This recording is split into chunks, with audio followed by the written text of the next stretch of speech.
Olá, mais uma vez bom dia, boa tarde, boa noite. Você que está aí no nosso canal, prestigiando a gente, obrigado, viu? Você que ainda não se inscreveu, se inscrevam. Acione o sininho de notificações, inscreva-se no canal, dê o seu joinha, porque isso é muito importante pra gente, tá bom, meus amigos? Você é bem-vindo ao nosso canal Mensageiros da Luz de Xangô. Como já falei, a gente tem um objetivo, de trazer luz e esclarecimentos, porque aquilo que faz com que nós adquirimos conhecimentos é o que nos traz luz, porque você vai ter a luz do conhecimento, não é verdade? E aí você vai aprender um pouquinho mais. A gente não sabe tudo, porque a gente nunca vai saber tudo. Mas o pouquinho que a gente conhece, a gente vai passar para vocês. E qualquer dúvida, por favor, você pode entrar em contato com a gente vai fazer o possível para esclarecer. Hoje estamos aqui com o Pai Bruno novamente, nós vamos falar sobre um pouquinho entre a diferença do Candomblé e da Umbanda, tá bom? Qual é essa diferença? O que essas religiões de matriz africana também, né, que tem uma origem do culto africano também, quais são as diferenças delas? O que pode e o que não pode fazer? Quais são os conceitos e as práticas que devem ser praticadas por uma e pela outra? Então, nós estamos aqui hoje, eu e o Pai Bruno, para falar um pouquinho sobre isso, né, Pai Bruno? Olá, gente, seja bem-vindo novamente ao canal Mensageiros da Luz de Xangô. E como o Pai Jô falou, a gente tem o objetivo de esclarecer e ajudar todos com um pouquinho do nosso conhecimento, né, Pai Jô? Verdade. Você que é espírita, você que é umbanda, você da umbanda, você que é candomblecista, você que é um simpatizante, fique à vontade. Esse canal foi feito especialmente para você, no intuito, né? O canal Mensageiros da Luz de Xangô vem surgir justamente nesse momento tão crítico, né, Pai Jô? Verdade. Que estamos vivendo. Espero que você esteja tomando os devidos cuidados com nesse momento de pandemia que vivemos no mundo inteiro, né? Vamos nos cuidar, vamos nos precaver e vamos ter fé em Olodumare, em Orixá, que tudo isso logo vai passar. Né? Como o Pai João falou, o tema do nosso vídeo de hoje especial é a diferença entre Candomblé e Umbanda. É um assunto tão controverso que traz muitas dúvidas, é uma das perguntas que eu mais ouço, né? E vejo muita confusão, as pessoas às vezes misturando a questão, sabe? Poxa, mas eu fiz uma coisa ali, era Umbanda, era Candomblé, daí a pessoa vai falar o que ela fez, eu falo, não, minha filha, isso não era Candomblé, isso era Umbanda. Mas hoje a gente vai desmistificar isso tudo pra você. Vamos começar pelo Candomblé. O Candomblé é uma religião que tem suas origens e costumes africanos. Porém, o Candomblé é uma religião que nasceu aqui no Brasil, né? Vindo lá pelo século XIX, na Bahia, com os africanos, com os escravos africanos, né? Chegou aqui no Brasil. Quando os povos africanos vieram, eles vieram para algumas regiões, né? As religiões, elas têm seu início em algumas regiões do Brasil, Pai Jô. No sul também é muito forte. Agora está muito forte no sul. Mas o Candomblé iniciou-se na Bahia, né? Foi o primeiro berço. No Nordeste e também. em algumas regiões do Nordeste, né? No Recife também, exatamente. Muito forte. Chegaram... Cada aldeia, cada tribo que vinha da África como escravo era deportado em portos diferentes aqui no Brasil, onde era muito forte a cultura e o cultivo do café e etc. Então precisava de escravos. Porque os escravos chegaram justamente nesse momento, né, do Brasil, que é esse Brasil colonial, né, a questão da agricultura. Então, assim, os escravos vinham especificamente para trabalhar nessas lavouras e para serem escravos, né, empregados dos grandes casarões da época, dos grandes senhores da época da escravidão no Brasil. E com os escravos vieram seus cultos, né? Vieram suas religiões, sua fé. E com eles vieram o orixá. Vieram a religião, com eles. Vieram Iansã, vieram Oxóssi, vieram Xangô. Esses orixás que hoje nós temos o prazer de servir, né, Pai João? É verdade. E como que isso tudo aconteceu? A gente vai chegar num ponto que é muito importante, que um dia desse alguém estava perguntando para mim a respeito do sincretismo. O que era o sincretismo? O sincretismo era, naquela época, como os escravos chegaram aqui no Brasil, eles se sentiram obrigados, foram doutrinados a seguir a religião predominante daquela época, que era o catolicismo. Né? Então, assim, os grandes senhores dos casarões traziam padres para introduzirem, né, os africanos na religião tradicional que era naquela época, então. E os africanos, logicamente, não queriam renunciar aos seus orixás, à sua fé. Então pegavam santos da Igreja Católica, é um exemplo mais fácil para sua melhor absorção. pegavam eles, como essa imagem de Oxóssi que está na minha frente, colocavam ela como a imagem de um santo católico, mas ali perto, ou então abaixo da mesa, tinha uma vasilhinha, alguma louça, assentamento do seu orixá, né? Um assentamento com a energia daquele orixá. Então, assim, os escravos desde o início, né, com a luz do orixá, com a luz de Oxalá, sempre foram muito sábios nesse sentido, de não perderem sua fé, de não perderem sua história, suas crenças, né? E graças a essa luta, graças a esse amor pela religião que nossos antepassados tiveram, hoje nós podemos e temos conhecimento da nossa religião, da nossa fé, do nosso culto, graças a esses nossos primeiros antepassados que chegaram nos navios negreiros aqui no Brasil, né, que perpetuaram e até hoje temos a nossa fé, nosso culto ao orixá. Então, assim, eles pegaram cada santo da Igreja Católica e por exemplo, um exemplo que a gente pode dar, Pai Jô, Xangô, da Igreja Católica. Jerônimo, né? São Jerônimo, Oxóssi. Ele era tido como São Sebastião, mas também como São Jorge também, Exato. Né? Então eles pegaram e secretizaram o mais, eu acho que o mais fácil de entender é com a questão de Maria, né? Nossa Senhora, que eles sincretizaram Oxum, né? Porque colocava lá a imagem de Nossa Senhora, que era muito seguida e muito adorada pelos devotos, né, da Igreja Católica, e é até hoje, e colocavam, então eles catequizavam, assim como catequizaram os índios, queriam catequizar o povo africano. Só que o povo africano foi mais ligeiro e mais inteligente e continuou cultuando os seus deuses, cultuando a sua fé, a sua raiz, trazendo a sua memória sempre as benevolências das suas divindades e colocavam embaixo daquela imagem ou numa mesa próxima. Algo bem disfarçado tinha que ser, porque os grandes senhores não podiam ver. Naquela época podia surgir vários castigos, inclusive até a morte. Porque era algo que eles abominavam, né? Que eles tinham como grande tabu, né? Os brancos contra os negros. Então dessa forma surgiu o sincretismo, que é trazido até nos tempos de hoje. É algo que continuou ainda hoje. E graças ao sincretismo religioso, nós sobrevivemos. Que fique bem claro, né? Graças a essa estratégia de sobrevivência da cultura do povo negro, nós que temos cultos de matriz africana como o candomblé, estamos de pé hoje, estamos sobrevivendo a dura penas. Estamos sobrevivendo a dura penas mesmo, né? Porque continuamos sendo perseguidos e massacrados pelos cristãos, na sua grande maioria, que depredam os nossos prédios e nossos templos religiosos, atacam, espancam e agridem pais e mães de santo de candomblé. Continuamos ainda sendo muito perseguidos, que isso seja muito claro e muito dito. E não temos proteção pública, nem muito menos de nenhum tipo de autoridade, né? Não temos direito. Então é muito difícil porque isso continua ainda acontecendo. Então o sincretismo serviu para que nós resistíssemos até aqui, porque somos um povo que temos um sangue forte e não vamos desistir tão cedo, né? Não vamos desistir nunca, né? E isso que o pai Bruno falou, então esse é o candomblé. Essa é a história do início do candomblé por volta do século XIX, né? E o pai João vai falar um pouquinho da Umbanda, depois a gente vai entrar entre outros temas, tá bom? E a Umbanda, olha, até anotei aqui, gente, pra mim não falar bobagem, né? Porque a gente tá aqui para trazer um pouquinho de informação. É claro, a informação correta na a gente não sabe de tudo, mas a gente tem como pesquisar, né? Hoje só não entende quem não quer, né? A verdade está aí para todos ser vista, para todos verem, né? E aqui eu fiz umas anotações. A Umbanda, ela foi criada por volta do ano de 1939. Ela tem por volta aí de uns 100 anos. A Umbanda é muito jovem ainda, ela é um bebê na frente da cultura urubá. É verdade. Da cultura do candomblé. A cultura do candomblé, ela já existia, segundo alguns pesquisadores, antes da fundação, bem dizer, da criação quase do mundo. O candomblé, a cultura urubá, os deuses africanos já existiam. Eles colaboraram com a criação do universo, do mundo e dos seres humanos, segundo a nossa mitologia. E quando, segundo alguns historiadores, inclusive teólogos, eles dizem que quando, no período do mundo, do Éden, segundo aqueles que acreditam nos estudos bíblicos, os teólogos da palavra lá, da Bíblia, da palavra de Deus, etc., estudaram e concluíram o quê?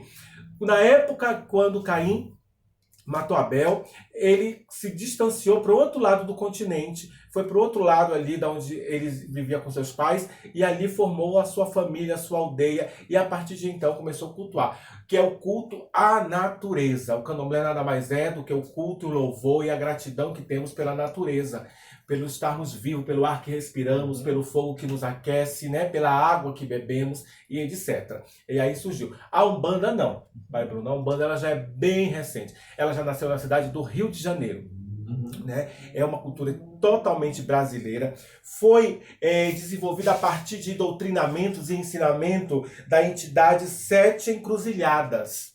Foi ele, essa entidade, em um médium, que começou a trazer informações e difundir a fé que é a Umbanda, que é um misto da religião católica, espírita kardecista e também um pouco da cultura africana. Então, é uma religião séria, de raiz, porém jovem e ainda em fase de adaptações ainda, né? Então se adaptando a uma realidade.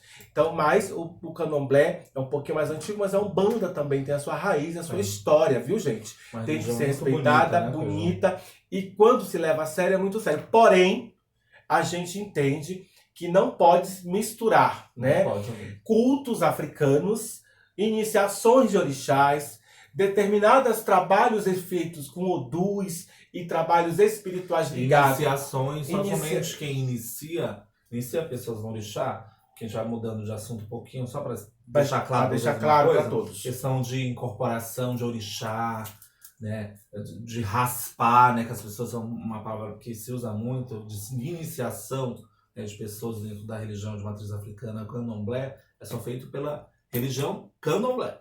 Né? A Umbanda ela não faz esse tipo de iniciação, são não. outros, né? Outros ritos, né? Que eu né? participei, que eu fiz parte, e graças a Deus que foi meu início de desenvolvimento, né? Os trabalhos para desenvolver, que na minha época era feito com banhos de amancis e deitada assim de cabeça para o seu caboclo, para a sua entidade, fazer ali o seu período de tratamento para poder participar daquela corrente. E isso pode, claro. Agora, iniciar alguém e tirar na sala dizendo que é o Oxum, que é Xangô, e até ainda mais deuses mais raros e mais com culto muito mais difíceis não, mas um pouco mais complicado para ser realizado pela gente, um pouco mais detalhados, como divindades como Ieuá, como Ossanha, como Nanã e como outras divindades que têm o seu culto sim na nossa cultura iorubá, no candomblé, tem e é muito bem difundido, muito bem feito, mas não dá porque são ritos muito misteriosos, com muitos dogmas, com muitas sensatez e muitos preceitos que devem ser iniciados. E aí não pode-se simplesmente iniciar num lugar que não esteja preparado ou uma estrutura de um sacerdote passar essas informações e até essa divindade para a cabeça de uma pessoa, porque isso pode causar danos irreversíveis para o resto da vida do médium. Me fala uma coisa, pai, vou fazer uma pergunta para você. Como se dá a questão de hierarquia na Umbanda, para você se tornar um zelador? Você segue o seu ensinamento de doutrinários. Na minha época, né, eu não posso falar muito, gente, tá? Porque... Isso é uma coisa muito interessante de deixar bem claro, né, pai João? A gente tá falando isso, que é a nossa visão, nosso conhecimento, nossa vivência. Nós vamos falar aquilo que a gente viveu, né? Eu não posso falar aquilo que é hoje, não como é que tá. Pode generalizar. Porque eu já ouvi dizer que tem a faculdade hoje da Umbanda, tem uma escola de Umbanda, que eu respeito, eu não conheço, então não posso nem aqui falar a favor nem contra. Mas eu respeito, tá, gente? Que quem fez a sua faculdade, quem fez a sua escola de Umbanda, quem fez o que for. Agora, na minha época, passava-se por um processo de, eu acho que até 7 anos, inclusive, de preparação. Você ficava na corrente, por ser ali, trabalhando com as suas entidades, envolvendo suas entidades passavam por provas bem duras na época, provas bem sérias, para mostrar que você estava realmente incorporado. Até então, você ter uma autorização da Federação Nacional, lá na minha cidade era assim, para poder você exercer o sacerdócio. E aí você passava por umas entrevistas, tal, até você estar preparado para isso. Então, era um degrau também que se seguia. Não tão complexo quanto do candomblé, porque é mais complexo. O candomblé, já para você se tornar, por exemplo, eu já sou pai de santo, a gente cuida de pessoas, eu e o pai Jô, e o pai Jô também, né, já tem todas as obrigações dadas, né, pai Jô? Então, assim, se inicia no candomblé. Depois a gente vai fazer um vídeo específico para falar sobre cargos, sobre... a nossa religião é uma religião tão cheia de Detalhes, né? detalhes que num vídeo só não caberia, né? Então, ele se inicia no candomblé. Antes de se iniciar, você se chama Abian. Depois que você inicia o candomblé, você se torna Iaô. De 1 ano da sua feitura, você dá uma obrigação, que é a obrigação de 1 ano, né? Que ela tem um nome específico. Depois a gente vai entrar mais profundo nisso. Depois, passa os 3 anos, você toma outra obrigação. E dependendo do axé, às vezes tem obrigação de 5, às vezes já pula para obrigação de 7.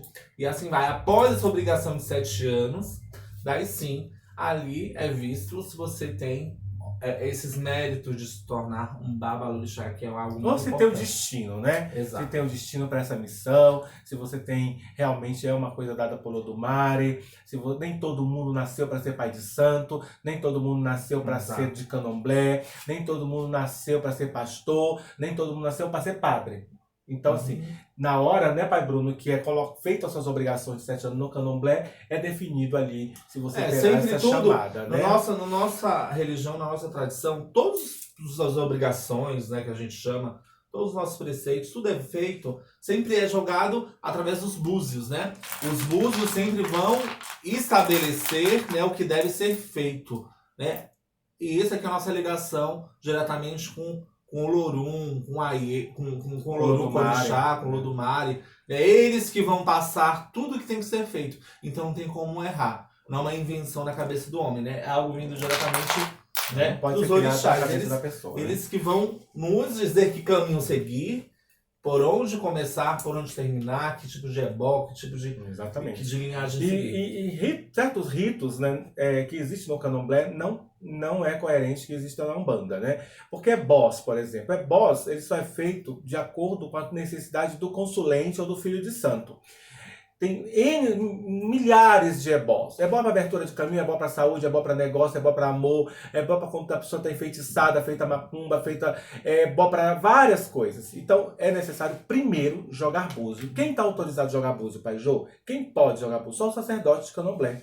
O sacerdote iniciado, feito, raspado no candomblé, que pagou todas as suas obrigações de 1, de 3, de 5 em algumas casas, ou de 7, e de 7 assim sucessivamente. Quando você recebe o seu Oduicá, o seu Oduigê, que é a sua obrigação de 7 anos, você recebe junto com essa obrigação os seus direitos sacerdotais, para que você atue como um sacerdote. Aí sim você pode jogar búzio. E eu só posso ver se a pessoa precisa fazer o ebó através do jogo de búzio. Eu não tenho uma bola de cristal. Não existe. Então, por que a Umbanda não faz ebó? Se o babalorixá que está ali naquela frente daquele terreiro não foi iniciado, não tiver uma preparação para isso. Porque é preciso ver que ebó vai fazer, quais são os procedimentos desse ebó através do jogo de búzios, tá bom? Então, assim, mas na Umbanda tem tratamentos que podem ser feitos, sacodimentos, banhos de ervas, que são maravilhosos, porque faz parte realmente de um tratamento espiritual, então é muito bom, e vários outros tratamentos espirituais, né, como descarregos, etc. Pode sim ser feito. Agora, no candomblé é feito diferente. Então, são caminhos diferentes para tratar as pessoas. Só que não somos as mesmas religiões. A gente acredita sim nos mesmos deuses, eles acreditam no Xangô, eles acreditam no Oxum, na Yansan, mas essas divindades, para elas iniciarem ou pegar, tomar no transe, o indivíduo, ele precisa passar por um tratamento muito grande. Que aí inicia-se aquilo que o Pai Bruno falou, que da próximos vídeos nós vamos estar falando sobre níveis dentro do candomblé. O Abian, o Iaú, o Ebome, o Pai de Santo, o Ogã, a Eked, qual o papel de cada um dentro da nossa cultura e religião. Então, no candomblé, para alguém entrar nesse transe, ser tomado pela divindade, é preciso um preceito de, no mínimo, 15 dias de recolhimento. Eu, na minha época, fiquei 21 dias, e Pai Bruno também. Foram 21 dias recolhidos dentro de um quarto, onde a gente só saía para ir ao toalete, né? E tudo era feito ali dentro. Então, assim, rituais sérios, muito sérios, de rituais de você se abster de contato com as pessoas, rituais de você se abster de comer certas coisas. É o processo onde você não vai você vai abrir mão da sua vaidade, você vai abrir mão da sua vida para entregar a sua vida para aquela divindade. E isso precisa ser muito bem pensado, porque é um caminho que não tem volta, é um caminho de verdade onde você vai ter que se dedicar e seguir com lutas e com E dificuldades. Pajô, com fé. falando um pouquinho da Umbanda. A Umbanda tem iniciação? Tem a iniciação agora, assim, eu ouvi de algumas pessoas, eu posso estar errado, se eu estiver, por favor, me perdoem. Pode que deixar, gente, as dúvidas, Pode, se perguntas. tiver dúvida. Todo né? vídeo que a gente fizer, você está mais do que com liberado a educação, deixar com respeito, pergunta. você pode, claro. A pergunta, indicação de vídeos novos. Você pode perguntar o que você quiser. Lembrando que somos uma família, somos irmãos, independente da sua religião, se é espírita, se é umbanda, nós somos candomblé, mas abraçamos a todos. Sim, aqui, tá bom? graças a Deus, Estamos não temos aqui esse pra- preconceito. Para acrescentar, né, Pajô? Com certeza. Tanto é porque a gente também já praticou e pratica. Porque nossas entidades que nós carregamos, tanto o meu Caboclo Sete Flecha, né? Tanto quanto o seu Pimenta, tanto quanto Dona Maria Padia, seu Tranca-Rua, Dona Mulambo e Dona Dama da Noite, que são as entidades de trabalhos aqui de casa, essas entidades, elas são trazidas pela Umbanda, na verdade. Porque o Exato. Candomblé mesmo, o Queto mesmo, a cultura iorubá mesmo não recebe essas Não entidades. recebe. Essas entidades são nossas, que viemos da Umbanda, que nós trazemos essa origem. Então Esse é um todos ponto- nós um temos ponto um bem pé. importante, hein, Pajô? Umbanda. Você tocou agora, hein? São entidades, né, que foram trazidas por esse culto. Então nós amamos, respeitamos e temos essas entidades com a gente. Né? Agora fomos, por desígnio de Deus, o de Olodumare, iniciamos no Candomblé, talvez por nosso outro caminho, pelo nosso sangue africano, Pela nossa mais lá frente, ancestralidade, nossa né, Pajô? Eu acredito ancestralidade. muito nisso. Sim, nossa ancestralidade cobrando essa iniciação, e então entramos. Mas, como o pai Bruno perguntou, eu não posso dizer. Algumas pessoas dizem que existe, conhecidos meus, filhos de santo inclusive, que agora tem sim iniciação na Umbanda. Eu não sei como é o procedimento, eu não sei como que funciona, mas eu acredito que tem e que deve sim ser respeitado, claro, porque são dogmas religiosos da Umbanda. Então, precisamos respeitar. Mas cultuar certas divindades de origem iorubá, de origem africana, trazidas pelos negros, como dentro de um lugar ou de um terreiro, por mais bonito que seja, que não tem fundamentos para realizar essas iniciações ou feituras desse santo. Eu já recebi pessoas da minha casa que não eram, né, foram em algumas eventuais reuniões ou sessões de Umbanda em centros, e chegaram aqui e falaram que eu fui lá no centro, aí eu incorporei Ogum, mas aí depois eu virei de Oxum e não sei o quê. E eu falei, mas você é iniciada? Você tem? Não, nunca frequentei nenhum lugar. Eu fui lá, comecei a passar mal, e disseram que eu estava de Ogum, depois falaram que eu estava de Oxum. E então, isso é incoerente. Não dá. A nossa visão é porque né, são dois cultos distintos, né? A gente está tentando esclarecer exatamente isso para vocês, né? As diferenças, né? Você tem o direito de ter sua visão, sua opinião. A gente está passando nosso conhecimento e nossa base do que foi passado pra gente, né, Pajô? Com certeza. Então, essa é a diferença, tá, gente? Lá não se deve, não é coerente que se faça esse tipo de coisas, né? De rituais, assim, que são ligados aos deuses africanos, às divindades. Agora, o que eu acredito, sim, que pode ser um caboclo da linha do Ogum, claro. Pajô, agora vamos fazer o seguinte, vamos colocar dois paralelos aqui, só pra gente finalizar nosso vídeo. Sim, vamos lá. Olha só. Dentro da Umbanda, a Umbanda brasileira que a gente conhece aqui, que ela nasceu aqui no Brasil, ela traz catiço, traz marinheiro, traz os velhos, traz os baianos, os caboclos. Isso são catiços, entidades brasileiras trazidas pela Umbanda. São entidades que são, algumas delas, tipicamente brasileiras. Mas iniciaram seu culto dentro da Umbanda. Foram conhecidas através da Umbanda, né? Exato. E se tratando do candomblé, o candomblé em si, o candomblé puro que a gente chama, né? A gente esqueceu também de falar, falou de todas essas entidades, falou Exu e Pombagira também, faltou eles, que eles também são características da Umbanda. Nasceram na Umbanda. E colocando o candomblé, que é o nosso lado, o candomblé puro mesmo, ele não traz essas entidades, ele traz só o culto ao orixá. A incorporação ao orixá. O trânsito, né, do orixá. Daí uma vez me perguntaram o seguinte, nossa, mas vocês do candomblé incorporam com essas entidades, com Exu, com Caboclo, claro, com somos brasileiros, né? Incorporamos sim. O pai já respondeu. E por que a gente não pode incorporar de orixá? Lógico que você pode incorporar de orixá, desde que você se inicie no culto tradicional do candomblé. Nossa, é verdade, claro que pode. Se você se iniciar, você pode. Você passar por esse processo que estamos falando de 21 dias na sua cabeça, de se abster da sua vida secular e passar um processo de 3 meses de quelê no pescoço e 1 ano de preceito, sem viajar, sem ir pra praia, Sem cortar sem cabelo. cortar cabelo, sem uma São série muitos de detalhes. coisas. Aí sim, porque você está realmente se despindo de você mesma para que você possa adentrar nessa nova fase da sua vida, que é o renascimento para a divindade. Axé. Aí Axé, sim, gente. qualquer um pode. E vocês estão todos bem-vindos, inclusive aqui no Ile Axé, por Obago do Aiel de Aquerã. Quem quiser também conhecer um pouquinho mais. O primeiro passo, nós vamos falar logo para a semana que vem, né, Pai Bruno? Agora, se Deus quiser, na segunda ou terça-feira, que é os passos para adentrar dentro do culto do Candomblé. Exato. Né? Como ser um Abiã, porque o Abiã é tão importante, né? Como o Abiã, eu tenho vários filhos Abiãs, né? A maioria dos meus filhos são todos Abiãs ainda. Só poucos, uma só que eu tenho iniciada e raspada. Mas a maioria é Abiã. Então, a importância do Abiã, como o Abiã precisa aprender. Um beijo aos meus filhos que são Abiã, todos que estão aí me assistindo, nos assistindo, né, Pai Bruno? Exato.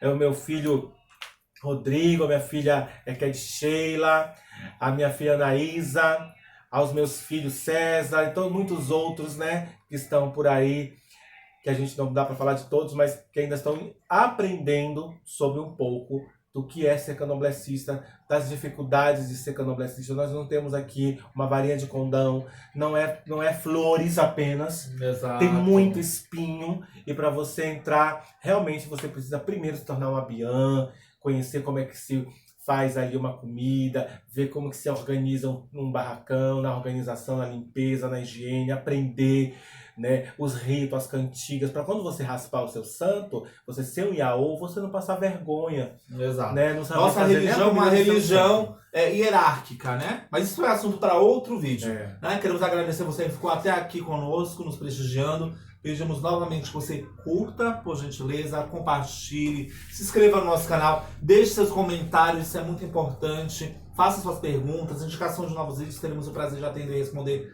a todos, né, Pedro? Verdade, com certeza. Não deixa aí de curtir a nossa página, tá bom, gente? E seguir o nosso canal. Gente, antes de terminar, eu gosto sempre de falar um pouquinho das nossas ajudadoras, né? Das pessoas que colaboram com a gente. Os colaboradores. Nossos colaboradores, nossos ajudadores são a Kátia Mota, que é uma terapeuta holística, que trabalha com jogos de cartas e tarô, que é o DD 11 9 4730 7411. 11 9 4730 7411.